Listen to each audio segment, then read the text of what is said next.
All right. Hello, everybody. Welcome to the live stream of Ethics of the Fathers, aka the Gangster and Grandpa.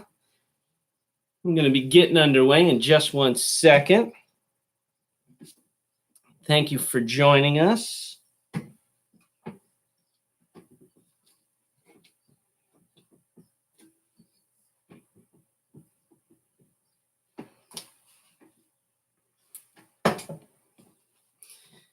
Just our cameras, just a tad here. Best viewing experience that you could possibly want. All right, people are still hopping on. Give them 1 more second.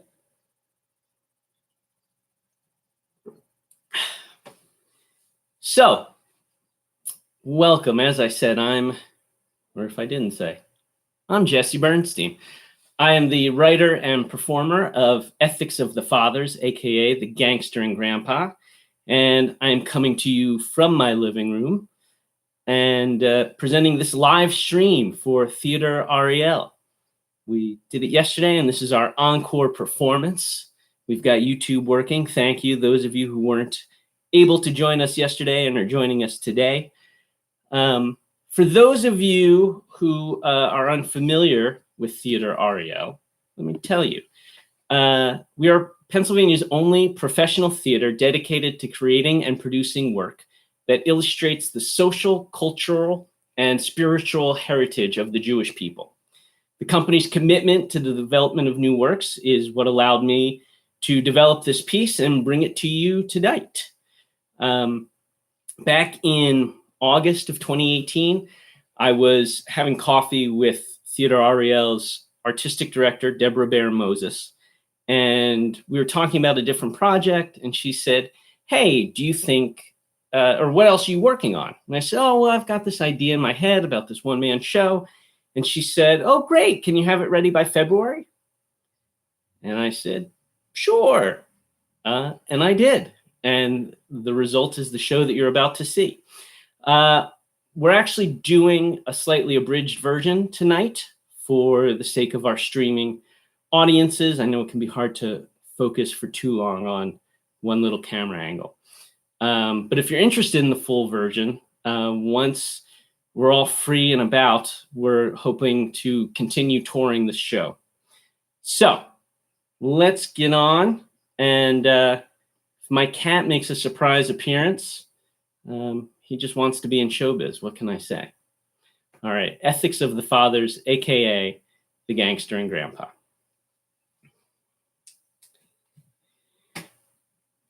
So, beginning in 1950 and continuing for nearly a decade, my grandfather, on my father's side, was the doctor to the head of the Jewish mafia in New Jersey. I know, it's pretty cool. You wouldn't look at me and think, hey, I bet that guy has mafia ties. And here's the thing, I wouldn't think my family had that either. I was shocked when I found this out, and I thirsted to know more. But my grandfather was already relatively old by the time I learned about this, and probably already suffering from the early stages of the Alzheimer's disease that would take him away from us very slowly, from the present to the past. But he did send me a chapter from his unpublished autobiography. And it was the chapter dealing with this friendship. And he describes his first meeting with the gangster known as Longy this way. In early 1950, Abner Zwillman walked into his office and asked, do you know who I am? My grandfather said, yes, I do. Longy said, do you mind treating me? My grandfather said, no, not if there's something I can treat you for. And so began the friendship of Longy Zwillman and Grandpa Bernstein. Now, my grandfather is about my height, which, depending on which camera you're looking at, seems bigger or smaller. Let's go with a generous 5'6".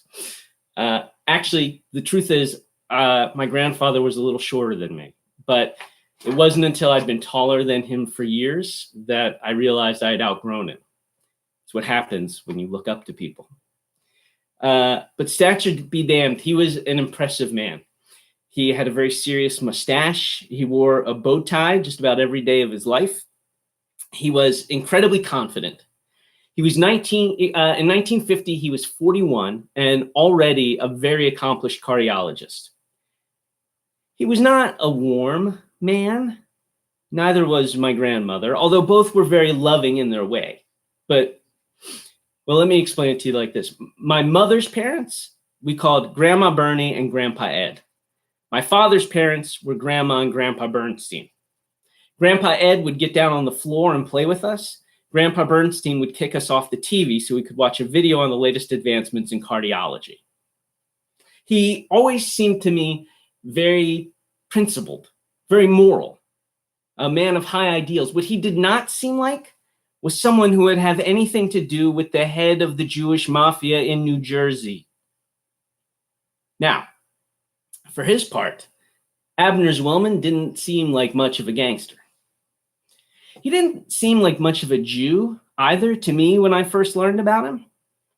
For starters, he was a gangster. Jews are not gangsters. Jews are doctors, lawyers, novelists, actors, comedians. Also, he was tall, 6'2". I did not know any Jews who were 6'2". I figured if Jews naturally came 6'2", they never would have needed to send David to fight Goliath. They would have just sent out Shmuley, the average-sized 6'2" Hebrew, to face him. Anyway, Longy was very handsome, dapper, really, dressed very well, spoke very well, unlike his contemporaries, men like Meyer Lansky and Lucky Luciano, who spoke like gangsters, meaning they spoke like the first and second generation immigrants that they were. But Longy, after he'd become successful as a bootlegger, got tutors to teach him to get rid of his accent. See, I think he desperately wanted to fit into, to belong to, a world of cultured, intellectual men. Men like my grandfather. Now you can imagine, when I learned about this, it was catnip for a little Jewish pipsqueak of a pisher like me, trying to figure out what kind of a man he could be or what it was possible for him to be. I wanted to know more. Tell me more, Grandpa. Please tell me more. It became an obsession for me, and I didn't understand why until a few years ago. And I'm meeting with this artistic director, Frank, and he suggests that I do a one-man show about Neil Simon. And I say, that's a great idea. You should produce it. And he says, get me a pitch and maybe I will. So I rush home and I start to dive in to do it. And I almost immediately get stuck. This doesn't make any sense. Come on, Bernstein, this should be the closest thing to automatic. I'll expand it. Why just Neil Simon? Let's go the whole Megillah, and I'll call it Neil, Philip, Woody, and Me, an Ashkenazi fantasia on Jewish American masculine themes. Yeah, I'm going Tony Kushner on this baby. And I dash off the title in an email to Frank, the first part of it anyway. And he emails me back and he says, love it, get me a pitch as soon as you can. And I am off to the races and I get stuck again. But this is not a problem. Inspiration waits on the bookshelf. So I go to grab a copy of Portnoy's Complaint, and I find the chapter on Longy that my grandfather wrote. It's wedged between a copy of the Pirkei Avot, the Ethics of the Fathers, a book of pithy Jewish philosophy, and a book by R.A. Rockaway on the Jewish Mafia called But He Was Good to His Mother. Now, I could always take or leave gangsters like the Goodfellas, Godfather, but Longy I got. Longy I romanticized. He was my kind of gangster, not just because he was a Jewish gangster, but because he seemed to me the epitome of Jewish gangsterism, the Abraham of the underworld, the Isaac of the rackets, the Moses of the mob. No, he was Joshua, tearing down the walls of Jericho to build a home in the land of milk and honey, and in this instance, apple pie. A a wise guy, a rabbinical bruiser. And suddenly I'm thinking, wait a minute, have I been thinking about the wrong Jews? Something's firing in my veins now. And I still haven't picked up the Philip Roth book that was the whole reason for me coming to the bookshelf. Grab Portnoy's Complaint, Jesse, I'm telling myself. Grab Portnoy's Complaint, but I don't. I grab the Pirkei Avot, and I read, "Make thy home a meeting place for the wise. Drink deeply of their words." See, Longy had come to my grandfather because he was having chronic chest pains. He's 46 at the time. Now, there's no cure for what Longy has. He goes to see my grandfather, and he says, "I have chest pains," and my grandfather diagnoses him with angina pectoris, which is chest pains, because that's what happens when you go to the doctor. The doctor says, "What do you got?" And you say, "I got this," and the doctor examines you, and he says, "Yeah, you got that," and you pay him, and you go. So the treatment, since there's no cure, pill or anything, is morphine is administered, and in the half hour or so that takes to kick in, oxygen is administered. So my grandfather does this, and Longy immediately feels better than he has in a long time. And thus he becomes my grandfather's patient for the next 9 years. Sometimes the treatments take place at my grandfather's office, sometimes at Longy's house. Make thy home a meeting place for the wise. And you know what they do in those half hours they spend together? They're Jews. They talk. But they don't just talk. I told you, Longy, after he became successful, had hired tutors to teach him everything he hadn't learned in school and college and beyond.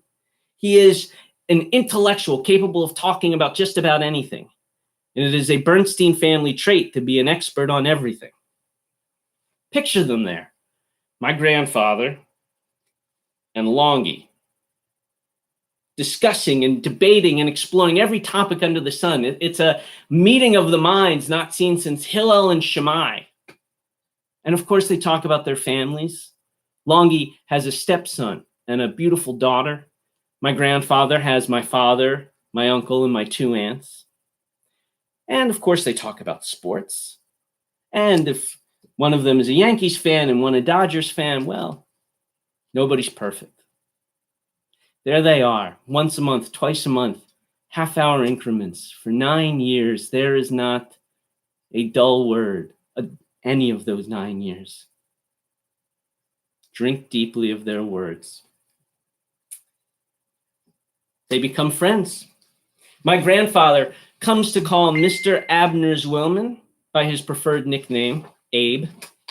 And Longy invites my grandfather and grandmother out to dine with him and his wife. When they see each other around Newark or the affluent suburbs of Short Hills where my grandfather lived, or the even more affluent suburbs of West Orange where Longy lived, they stop and they say hello, getting hot dogs at Sid's or pizza burgers at Don's. And meanwhile, the FBI is out in the parking lot wondering who the hell the little guy in the bow tie is, talking to the likes of Longy Zwillman and his henchmen, men named Big Sue Katz and Putty Hinkus. And when my grandparents go out of town, Longy says, "Where to?" And my grandfather tells him. And when their plane arrives, there's a car waiting to take them to the hotel where their room has been upgraded and reservations made at the nicest restaurant in town.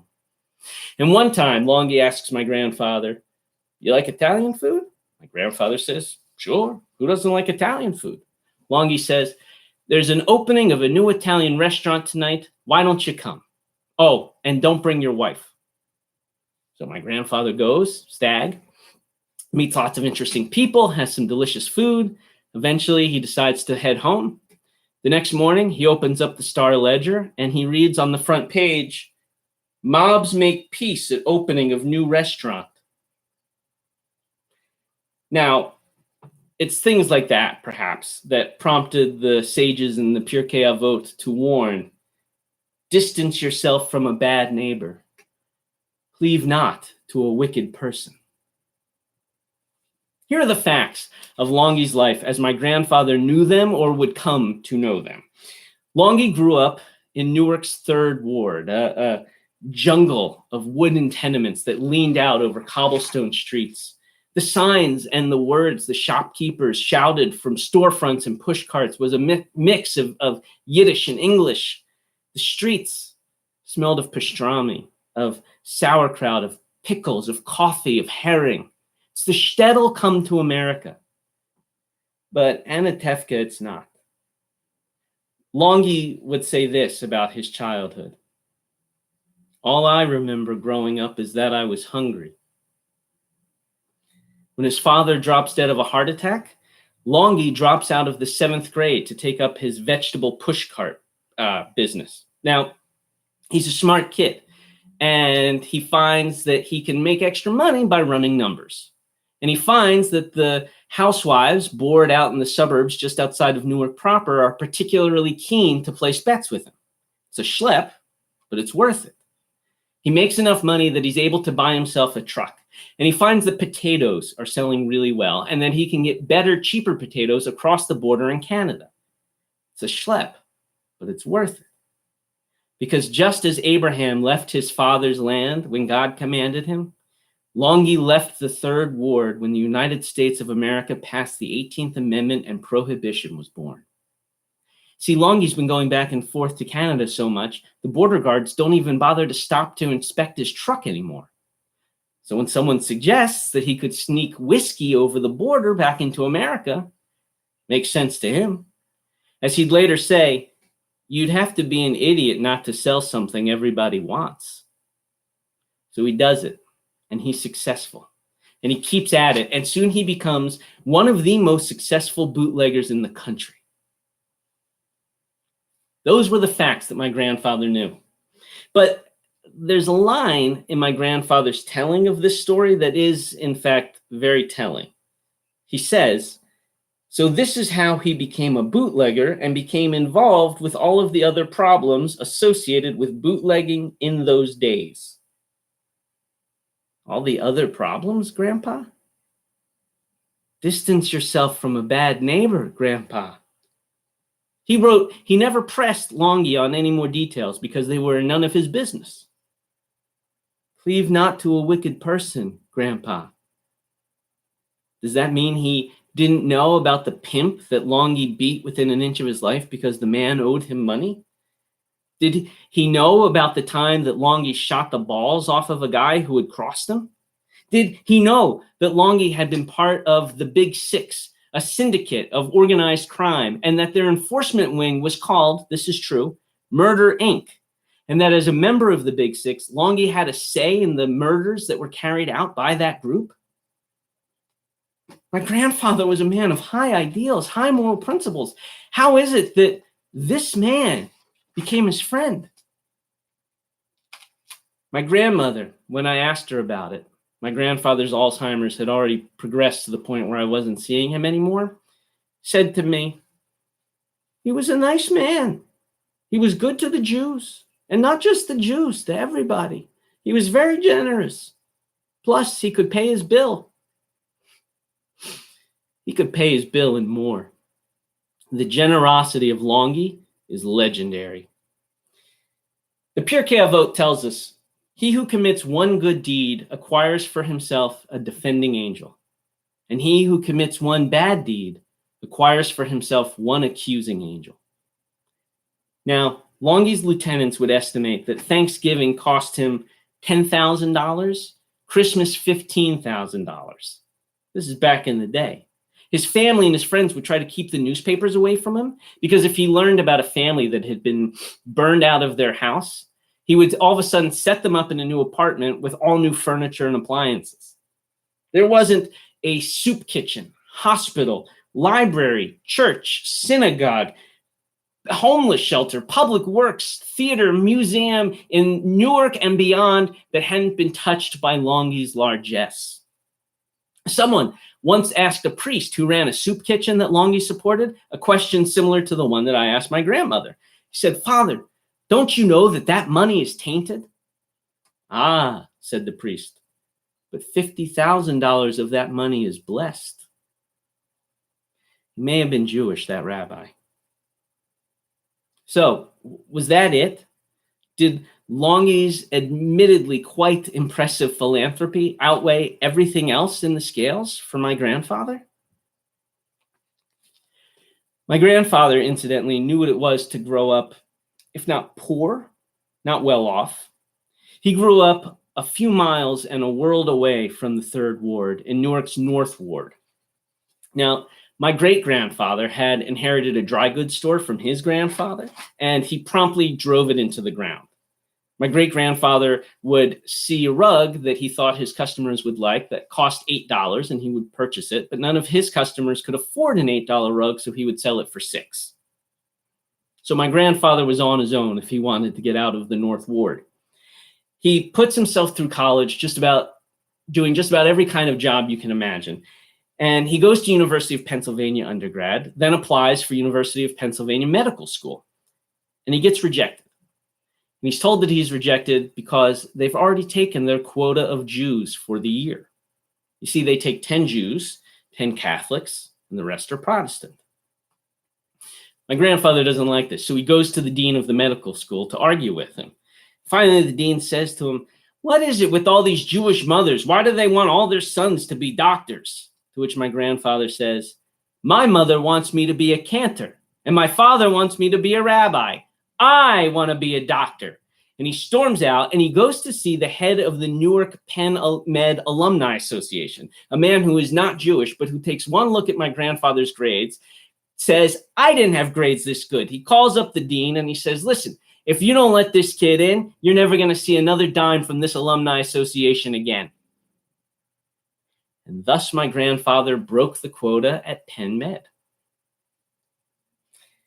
And ultimately, just as Longy had moved out of the Third Ward for West Orange, my grandfather left the North Ward behind for a home in Short Hills that was so big that when my father first brought my mother to see it, she said, "Holy shit, that's a mansion," and was situated just down the street from a country club that didn't allow Jews. You see, I didn't really know any of that back then, before I was 15, and I hadn't yet read my grandfather's unpublished autobiography. I wouldn't read it until after his death. None of the things that he achieved were apparent to me from the little old man that I knew. It's one of the cruelties of life, right? That we don't realize there are people we wish we could get to know until it's too late.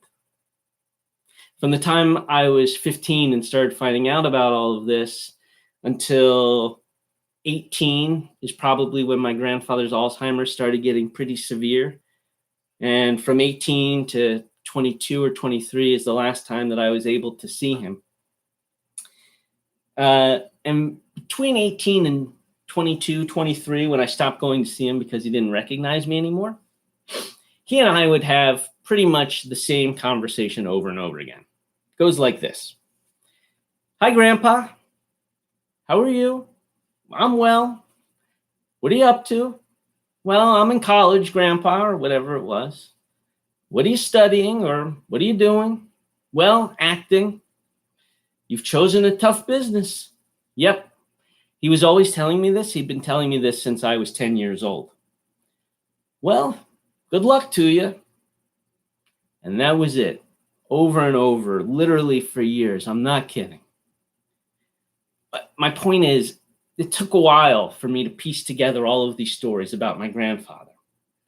So in the meantime, there was Neil, Philip, Woody, and me. I grew up in Hatfield, Pennsylvania, home of the Smiling Porker, where Hatfield Meats is located. My middle school was across a field from the slaughterhouse.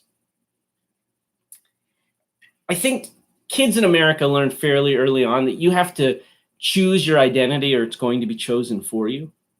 I was pretty sure that mine was going to be Jew one way or another. The question was it going to be Jew or Jew?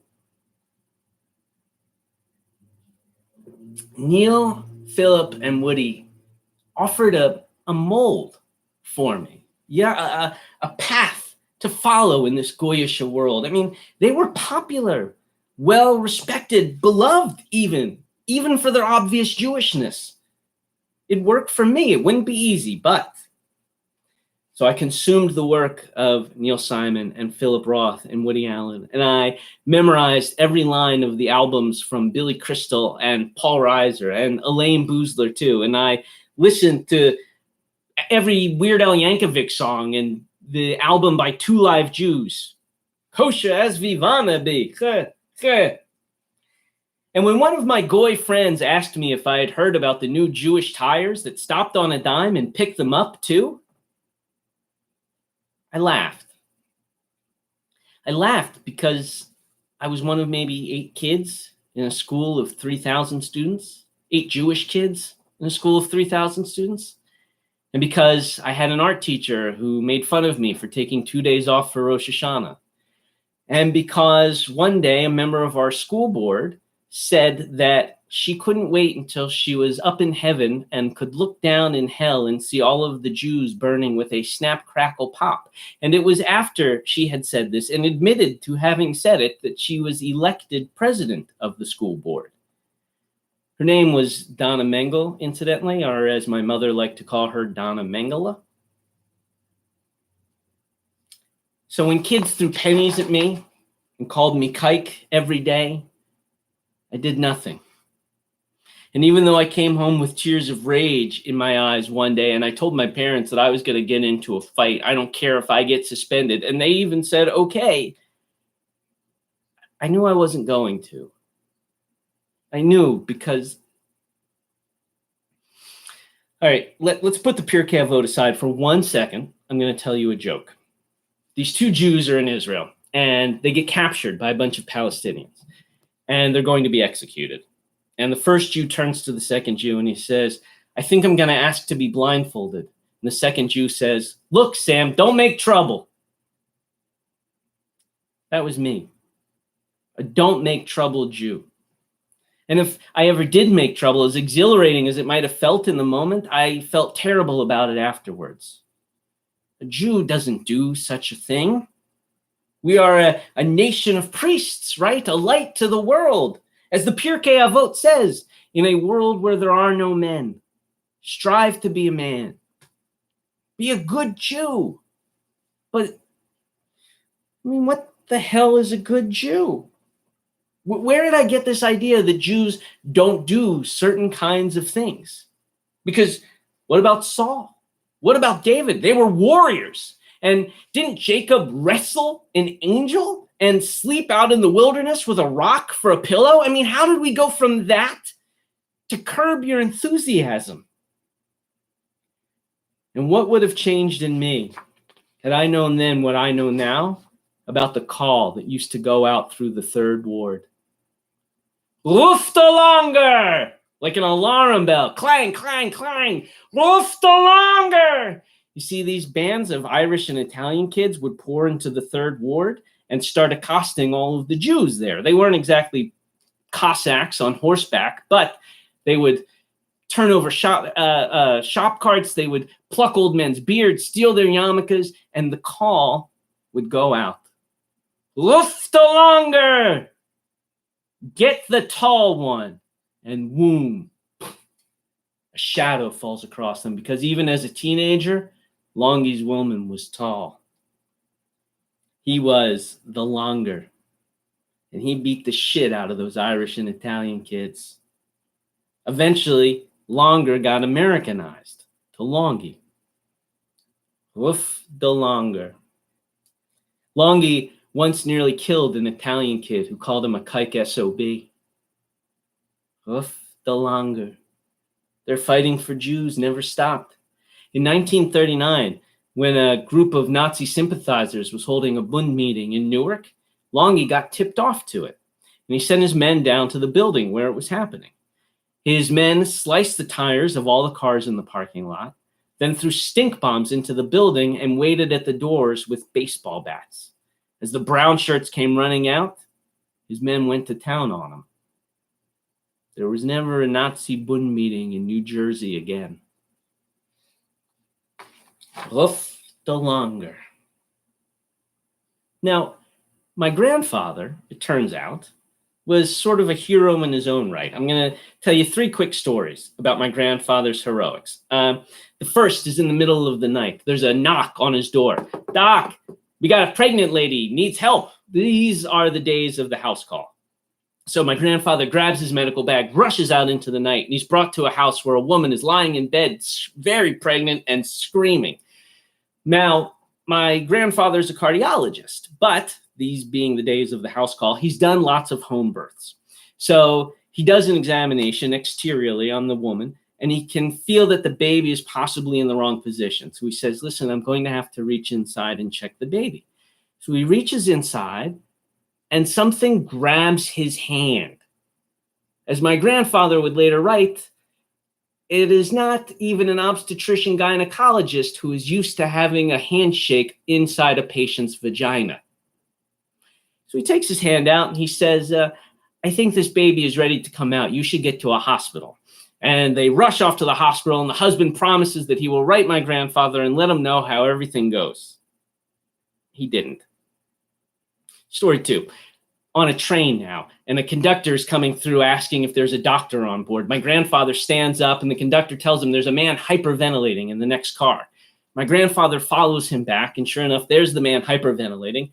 Now, my grandfather doesn't have a paper bag or anything like that to use, so he has to go in and hold the man's nose shut and clamp his hand over his mouth. Problem is, he can't explain it to the hyperventilating man, who is Japanese and speaks absolutely no English. So my grandfather goes in and grabs on, and the man thinks he's being attacked, and he starts hitting my grandfather. But my grandfather holds on, and the man's friend, who is also Japanese and also speaks no English, sees his friend freaking out, and he starts hitting my grandfather. But my grandfather holds on, and meanwhile the conductor's watching, going, "Way to go, Doc!" Now eventually the man's hyperventilating subsides, and my grandfather, bruised and battered, makes his way back to his chair. And the conductor comes by and hands him a waiver indemnifying both the Pennsylvania Railroad and himself from anything that might have occurred to my grandfather during this event. No one bothers to find a translator to convey the Japanese man's thanks. Number 3, up in a plane now, and a stewardess gets on the intercom. Is there a doctor on board? My grandfather stands up, and he's brought to a man who is having a heart attack. As my grandfather is examining him, his heart stops. My grandfather gets it going again, tells the stewardess to tell the pilot they need to land as soon as possible. They reroute the plane, and just as it's landing, my grandfather has to bring the man back to life again. By the time the paramedics come, he's revived the man 3 times. The paramedics get there. They whisk the man away. The wife promises that she will write to my grandfather and let him know how everything turns out. As he writes in his autobiography, have you heard from them?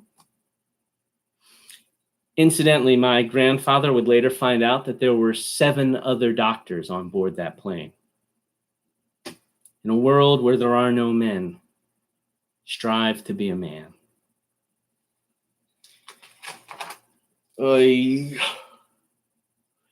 still haven't pulled Portnoy's Complaint off the bookshelf, or the Neil Simon autobiographies, or the Woody Allen screenplays, and an email is sitting in my inbox from Frank, subject, show pitch, and I can see the little preview of the email. About to pick the season, wanted to know if...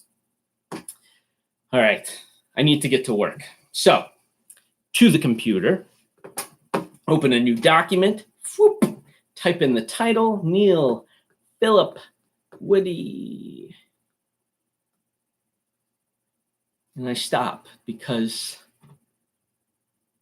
I'm thinking of all of you. I'm thinking of being here in front of all of you, and I'm thinking of the moments in the Bible when God calls out to the patriarchs, and they always answer, Hineni, here I am. I'm thinking of standing in front of you and presenting Neil, Philip, Woody, and me is my Hineni, my here I am, and something about that doesn't sit right. We're taught in the world to come, when you stand in judgment before God, you will not be asked, why weren't you more like Moses? But why weren't you more like yourself? But with my fingers hovering over the keyboard now, I become afraid. Very, very afraid that actually what God is going to ask me is, why were you so much like a Neil Simon character? Why were you so much like a Philip Roth character, like a Woody Allen one? And also, I'm starting to think, why weren't you more like Longy? Why weren't you more like Grandpa Bernstein? And I can't move my fingers across the keyboard. I'm stuck. Hineni, here I am, really? And along with this strange sense of writer's block comes another quote from the Pirkei Avot. Know what is above thee, a seeing eye, a hearing ear, and all thy deeds written in a book. Longy's Woman, incidentally, is hard to find in books written about the mafia, Jewish or otherwise. He stayed under the radar. That was his whole MO. So there was every reason to believe in 1951, Estes Kefauver's Senate Committee on Crime and Interstate Commerce, which was just a fancy name for an investigation into organized crime, would come and go without Longy ever having to be called. But then this corrupt, disgraced former New York City mayor named William O'Dwyer, who incidentally was also responsible for helping plan the first Israeli Day parade in New York, he was called before the committee, and he gave up the names of the syndicate, the Big Six, the men who ran or had run organized crime in America. Meyer Lansky, Lucky Luciano, Ben Bugsy Siegel, now deceased, Joe Adonis, Frank Costello, and Abner Zwillman. Well, no one on the Senate committee knew who the hell that was, but all of a sudden the subpoena goes out for Abner Zwillman. My grandfather watches the hearing in which Longy testifies on television. He watches as Longy moves into the hall and flashbulbs start going off. Longy sits at a desk flanked by his lawyers, looks up at the nice Christian men of the committee, and the flashbulbs keep going off. Pop, pop, pow, pop, pop. He can't concentrate, asks them to stop, gives them one more smile. Pop, pop, pow, pop, pop. I feel like I'm getting shot, Longy jokes. Everyone laughs. He's playing it cool, but this is a moment of reckoning. What is the right path for a man to choose? The Pirkei Avot asks. Does Longy, as the hearing begins, wonder about the path he's chosen? Is it on his mind as some senator now is asking him if he considers himself the Al Capone of New Jersey? That is a myth that has been developing, Mr. Senator, for a good many years. I am not that. I don't intend to be. I have never strived to be. And I am trying to earn a living for myself and my family. But these rumors go around. I walk into a restaurant and I own the restaurant. I walk into a hotel and I own the hotel. I take a shoe shine twice and I own the boot black as well. Everyone laughs. Well, says the senator, that is the price of greatness. Longy smiles, but he's got to be thinking, you smug son of a bitch. I wouldn't be here if it wasn't for men like you. Corrupt cops and corrupt politicians allowed me to have the success I had, and now you have the gall to try and tear me down. I made a man president. Oh, yeah, he did. In 1932, Longy and the rest of the Big Six went to the Democratic National Convention in Chicago. The political atmosphere of the country was such that everyone was pretty sure whoever the Democratic nominee was would win. And the New York delegation was going to be the deciding vote in who the nominee would be. And the Big Six controlled the New York delegation. Their idea was to get one of the candidates to agree to leave them and their operations alone in exchange for them delivering the nomination. One of the candidates agreed, and it was in a hotel restaurant that Longy Zwillman made the deal with a representative of Franklin Delano Roosevelt's campaign. Miracle of miracles, FDR won the nomination. Now, my grandmother had a slightly different version of this story. She said, Well, they wanted him to win because they thought that FDR would be good for the Jews. Either way, the Big Six didn't quite get what they wanted, because after he secured the nomination, FDR unleashed the New York government on the Big Six, and he wasn't exactly good for the Jews. The senators now are pressing him on people he may have known. They ask him about the other members of the Big Six. I knew them. Longy didn't just know them. He got them to stop killing each other. He made them rich. See, Longy was always smarter than the other bootleggers, and he could see how competition was eating into their men and their money. So, at a meeting in Atlantic City, he made a proposition. Divide the East Coast up into territories, split the proceeds evenly. Instead of competition, they could create a monopoly. It would be the syndicate, the Big Six. It was the birth of organized crime, the moment that organized crime organized itself. Another senator now is bringing up Murder, Inc., syndicate's enforcement wing. Now, when I first heard about the Jewish mafia, I assumed that when they worked with the Italians, the Jews were the brains and the Italians were the brawn. In fact, ask pretty much anybody about the Jewish mafia, and that's what they assumed too. But Murder, Inc. was staffed largely by Jews, and it was run by a Jew, Louis Lepke Buchalter.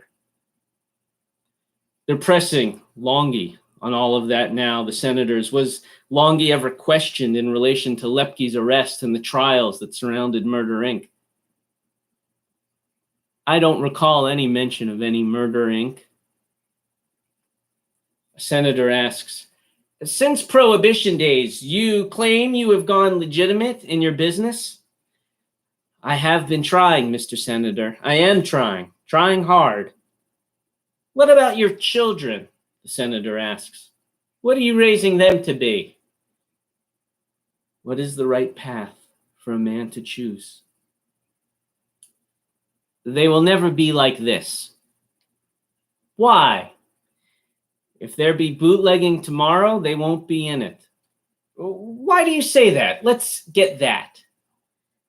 Longy thinks of the stepson that he loves but never formally adopted because of a situation that is happening now to his biological daughter. She's a gifted artist, and she's been applying to art schools and getting rejected. Nobody wants to be associated with the name Zwillman. Because I'm paying for it now. What is the right path for a man to choose? The Pirkei Avot says, that which is harmonious for mankind. Longy gives 2 hours of testimony, during which he pleads the Fifth Amendment 5 times. Finally, Estes Kefauver says, well, let's conclude for the day. My grandfather turns off the TV. Here's his take on Longy's congressional appearance from the autobiography. His testimony was very sharp, very bright, and very responsive. Here are the plaudits of all the newspaper reporters that were there, as well as that of Mr. Kefauver and his committee. But after the hearings, Longy's businesses begin to suffer. He starts hemorrhaging money, his influence wanes, and it must be galling. Because he knows what that hearing was really about. So did my grandfather, watching it on TV. It had been a pogrom. For a committee supposedly investigating the mafia, they had called a disproportionate amount of Jews. And if there was any question that it had been anything but a Jew hunt, the answer was supplied in the closing remarks of Senator Alexander Wiley of Wisconsin, who said, this committee has alerted America. We have alerted the church people of America. Serving on this committee has been a wonderful, health-giving, spiritual experience. Oh, yes. These good, wealthy, powered Anglo-Saxon men had assured America that these Jews might be wealthy, might have influence, might run businesses, but at the end of the day, they were still just a bunch of immigrant kikes. And maybe now Longy looks back at his life, all his deeds written in a book, and maybe he wonders, Should he have gone legitimate? When his old partner offered him the chance on the eve of repeal, should he have taken it? Joseph Kennedy had been his chief competitor in the bootlegging days, and now he was an ambassador. What is the right path? How could Longy have gone legitimate? Growing up in the Third Ward, he saw the kinds of people who succeeded. Gangsters who were in cahoots with corrupt cops and corrupt politicians. What is the right path? Through his criminal activities, Longy had made millions and millions of dollars, gained unprecedented amounts of influence that he used to help his family, his friends, and beyond, to help hundreds, maybe thousands of people in Newark, in New Jersey, and beyond. What is the right path for a man to choose? That which is harmonious for mankind, and the Pirkei Avot goes on to tell us, harmonious for himself. And now I see, Longy is not a Joshua mounting the walls of Jericho. He's a Moses, doomed to be denied entry into the promised land. And there in his home in West Orange, chest pains begin again, and he calls for his car, and maybe he thinks about his friend over in Short Hills. And maybe he thinks, forget being more like Moses. If only I had been more like Dr. Bernstein, none of this would have happened. Except less than 4 years later, Dr. Bernstein is in a very similar position because the US government wasn't done yet. And the Senate's Rasputin, Estes Kefauver, had been replaced by its Terrace Bulba, Joseph McCarthy, and the House Un-American Activities Committee. In the Pirkei Avot, Rabbi Shimon tells us there are 3 crowns: the crown of Torah, the crown of monarchy, and the crown of priesthood. The crown of a good name outweighs them all. Now, my grandfather had become a communist, but for a very good reason. My grandmother, she came from a long line of agitators, bomb-throwing anarchists, and suffragettes, and she loved the people. She hated just about everyone she ever met, but she loved the people. And my grandfather, who liked a fair number of people that he met, came to embrace the ideals of communism, even for a time its stance on organized religion. Now, for them, the Communist Party had nothing to do with the Soviet Union. In fact, in 1939, when Stalin and Hitler signed a non-aggression pact, my parents officially left the Communist Party in America, but they stayed loyal to the ideals that had brought them to the party. Ideals like workers' rights, strong unions, the rights of blacks and other minorities, women's rights, the rights for the poor, for people who came from backgrounds like Longy's woman. And so in 1954, as far as my grandparents could tell, the only thing more dangerous than being a communist was being a Jewish communist. They had friends who knew the Rosenbergs, who had been executed a year before for being spies for the Soviet Union, but their friends believed, and my grandparents would also come to believe, that the Rosenbergs were mainly executed because they were Jewish.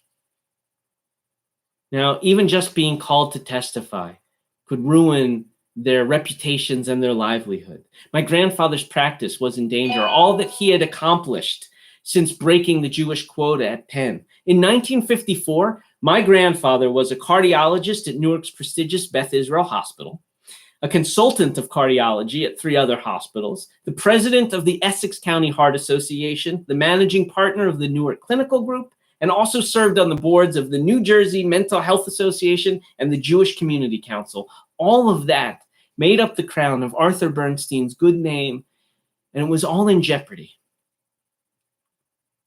Except, and this is a little anticlimactic, I'm afraid, they were never called before the committee.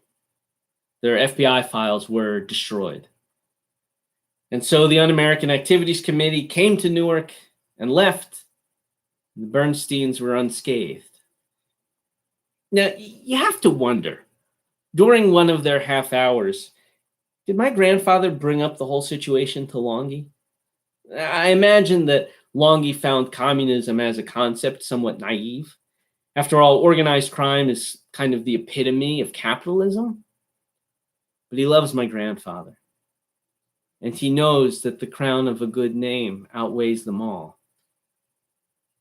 Now, see, I asked my grandmother what happened to their FBI files. We knew a lawyer in Washington who got a hold of them and was able to destroy them. They knew a lawyer in Washington who was able to do that? I suppose. I can think of somebody else who might have been able to get a lawyer like that.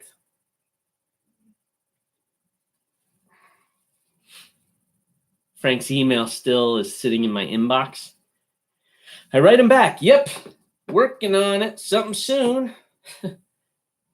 I'm not working on it. I've discovered in my research that Philip Roth used to participate in a football pool run by Longy's Willman.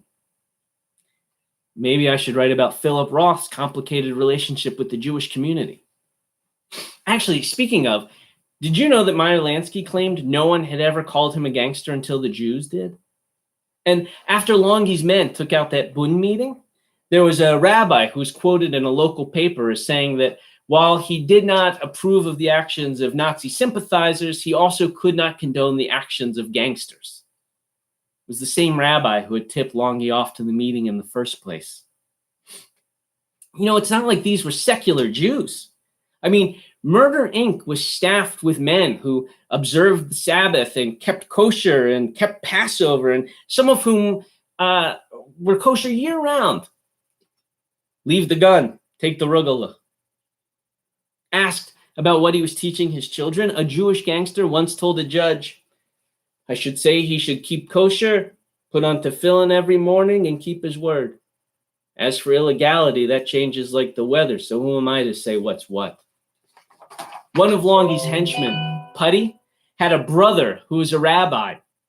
He wouldn't talk to Putty, but one day Putty runs into him on the street and he asks, why won't you talk to me? My brother's a rabbi. It's your brother who's a gangster. Longy himself traced his family lineage back to the Kohen, the high priests of Israel. For all their actions, these men were still Jews in a religious sense. Just like my grandfather, for all his time in the Communist Party, he never stopped thinking of himself as a Jew, and he eventually would find his way back to the shul, opium of the people or no. All right. Back to Neil, Philip, yada, yada. Except, I mean, it all feels a little silly, doesn't it? Compared with these men? I mean, in the movie Manhattan, Woody Allen makes a joke about going after some Nazis with bricks and bats, but it's a punchline. He's not really going to do it any more than I was going to get into a fight with the kids who called me kike every day in school. Oof, the longer. I don't want to be a don't make trouble Jew anymore. So I sit with friends and we talk tough about anti-Semitism, and then Charlottesville happens and we feel stupid and impotent. And then there's a shooting at the Tree of Life Synagogue during a bris, and then a shooting in Poway during Passover. And once again, Jews lie in their own blood for having done nothing more than be Jewish. And I want to shout out, Lufthansa! Oh, what rogue and peasant slaves we are. What would Longy do? What would Grandpa Bernstein do had they the motive and the cue for passion that we have? I know that I won't be asked why I wasn't more like Moses. I know that, but I also know that I don't want to be like me anymore. I want to not be the Jew of Neil Simon and Philip Roth and Woody Allen, not the Jew of the Holocaust and Never Forget, not the Jew of bagels and lox and half-sour pickles and persecution and pastrami on rye, not the Jew of the Borscht Belt and matzo ball soup. And remember Sam? Don't make trouble Jew. Now I'm thinking, of course his name is Sam, not Shai or Shimon. He's not Israeli. He's an American on vacation, a good, don't make trouble American Jew like me, who probably practices good, don't make trouble American Jewry. Oh, ruf the hunger and ruf the doctor.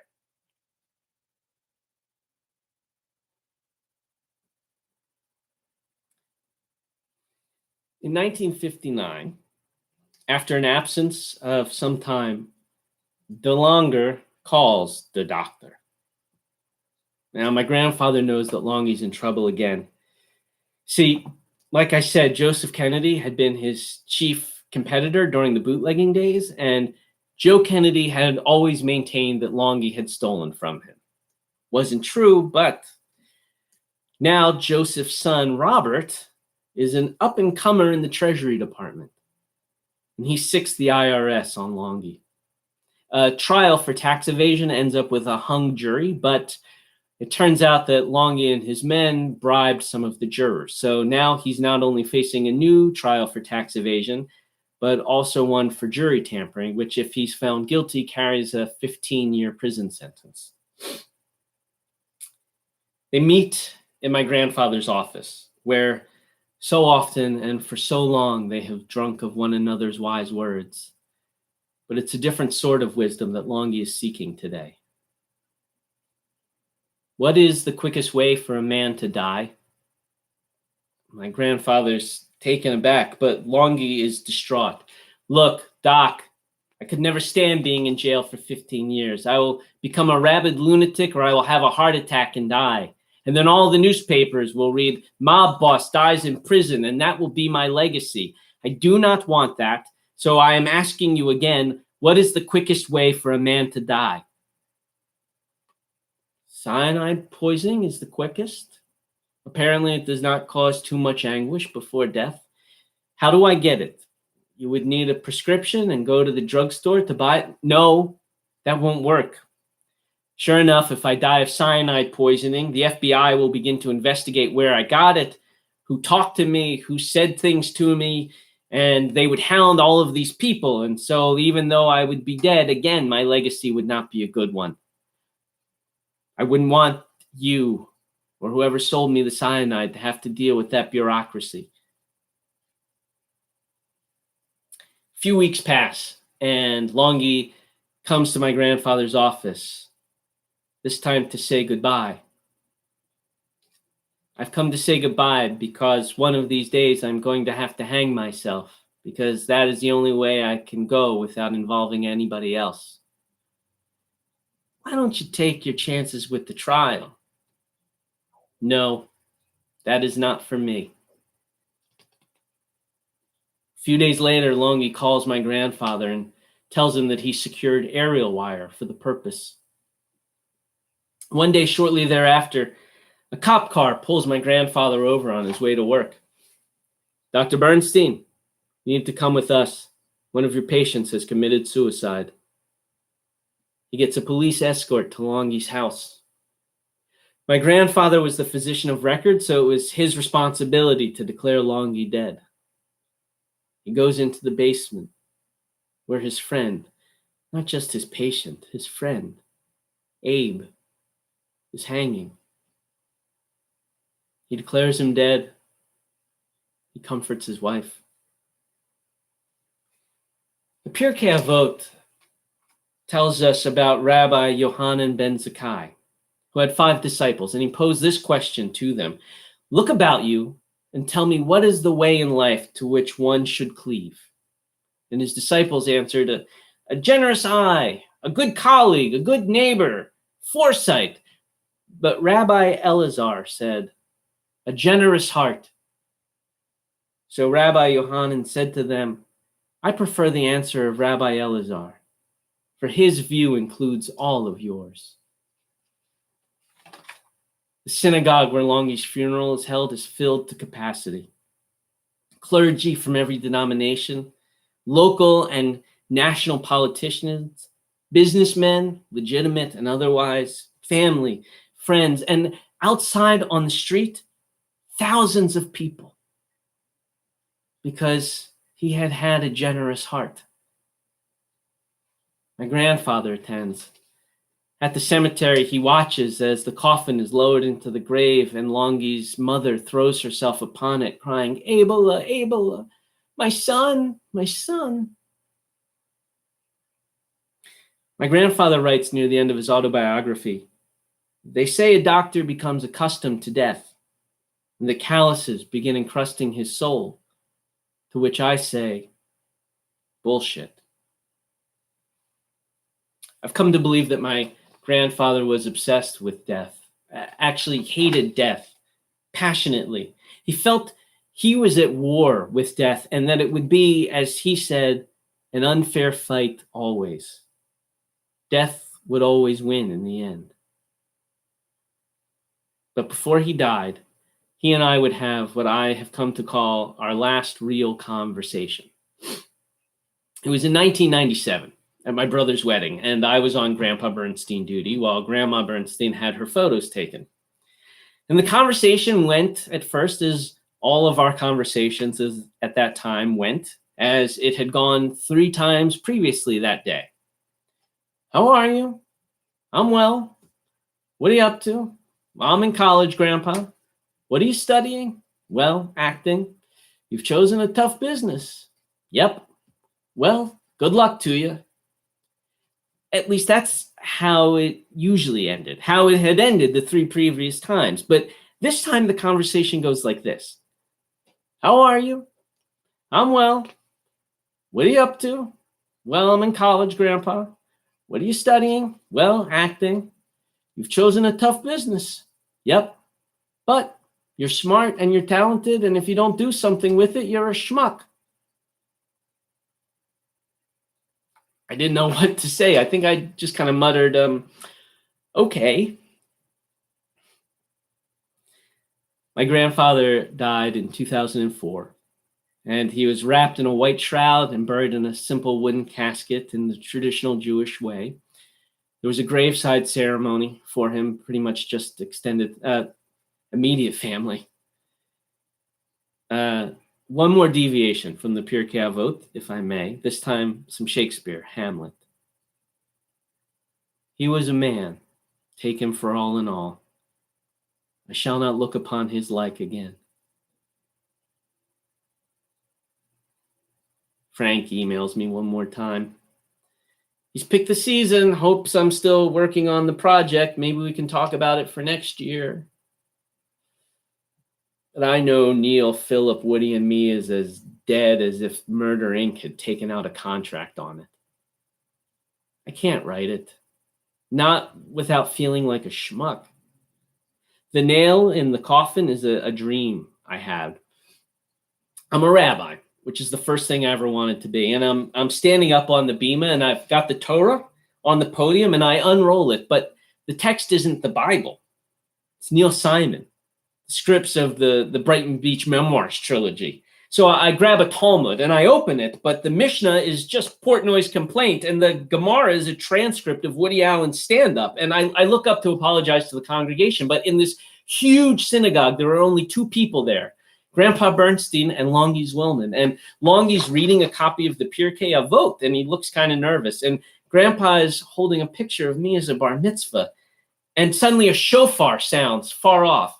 And Grandpa Bernstein and Longi look up and they say, "Hineni," like the patriarchs would say whenever God called to them. And the shofar blows again, louder. And I look up to heaven, but I can't speak. I can't say Hineni. And the shofar sounds again, and a voice is heard, a still, small voice. And it says to me, "You schmuck." And I wake up. Now, I told you about Longi being Moses, denied entry into the promised land for his crimes. But there's another interpretation of why Moses was not allowed to enter the land of milk and honey. You see, after the incident with the golden calf, God decides that only a generation of Jews that was truly free should enter the promised land. Moses had been born a slave in Egypt. It was his job to lead the children of Israel to the promised land and go no further. Another generation would have to enter it. We celebrate the patriarchs and the matriarchs in our prayers, in our stories. We laud them, but they did some shit. Abraham lied several times to kings about Sarah being his sister so that they wouldn't kill him. And the rabbis actually ascribe crimes to Abraham, telling the story about how he destroyed all of his father's idols and then blamed it on the one idol that he left standing. Then Jacob, oh my God, Jacob, steals his brother's birthright, deceives his father, eventually swindles his uncle Laban out of some sheep, while his wife Rachel robs him, her own father. And speaking of fathers, Abraham, Isaac, and Jacob are not particularly exemplary in that role. And Moses regularly defies God for the sake of the children of Israel. And P.S., he killed a man. But they did what they had to do to survive so that the children of Israel could make it to the promised land. Did my grandfather, did Longy, do anything less? You see, I didn't have to beat up anybody to get by. Whether they called me a kike or not, I didn't have to break quotas. That fight had passed. I grew up comfortably upper middle class. My mother worked as a therapist to put my brother and I through college. My father got his MD from University of Penn Medical School, which by the time he went was pretty much all Jews. Ha ha. The Pirkei Avot tells us, it is not incumbent upon you to finish the task, but nor are you free to absolve yourself from it. I didn't understand 20 years ago what my grandfather meant about not being a schmuck. I didn't understand what he meant by if you don't do something with it, not until I abandoned Neil, Philip, Woody, and me to tell you the stories I've told you today. He meant that there had been men and women before me, Jewish, American, patriarchs and matriarchs who had secured for me the right to do whatever I wished in any arena I wished. And if I did not take advantage of that opportunity, if I did not continue the task, then I was a schmuck. The Hineni the patriarchs offered to God is not about location. One does not need to say, here I am, Lord, over, no, look this way, over, yeah, by the bushes, but hello, what's up? Hineni is active. Here I am, ready to listen. Here I am, ready to move into the next moment. Here I am, ready to take action. And when the still small voice is heard, it is not a call of Luftalanger. It is a call for you that only you can answer. Because in the world to come, you will not be asked why you are not more like Moses or like Longy or like Grandpa Bernstein, but why were you not more like yourself? And you know that the answer must be lived every day, building on the lives of those who came before you, those men and women with their complicated and conflicting ethics. And with all of that in your heart, you can turn your face heavenward and you can finally say, Hineni, here I am. Thank you very much. Now, before you go, just a quick announcement. First of all, I want to thank you for joining us on this live feed. It's really great in these weird times to be able to bring this to you. I hope you enjoyed it. I want to give a shout out to Deborah, Baer, Mozes, and especially Rebecca Curriton for all they've done in the past 2 weeks to reach out to all of you and help make this live stream possible. I had very little to do with it except show up in front of these cameras. Thanks to everyone at Theater Ariel for the support. And when we're able to gather again publicly, like I said, Ethics will be touring again. I'll also in June be bringing a new piece called The Scribe to the boards. We may be doing a sneak peek of that piece, so keep an eye out. If you are interested in supporting Theater Ariel, like I said, they do a lot to advance Jewish theater and work with artists of all kinds, Jewish, Goyish, and all sorts. You can go to their website, theaterariel.org, it's R-E, and then A-R-I-E-L, and you can donate there. And anyway, thank you so much for watching, And please tell your friends. This will be archived on YouTube and on Facebook. Thank you.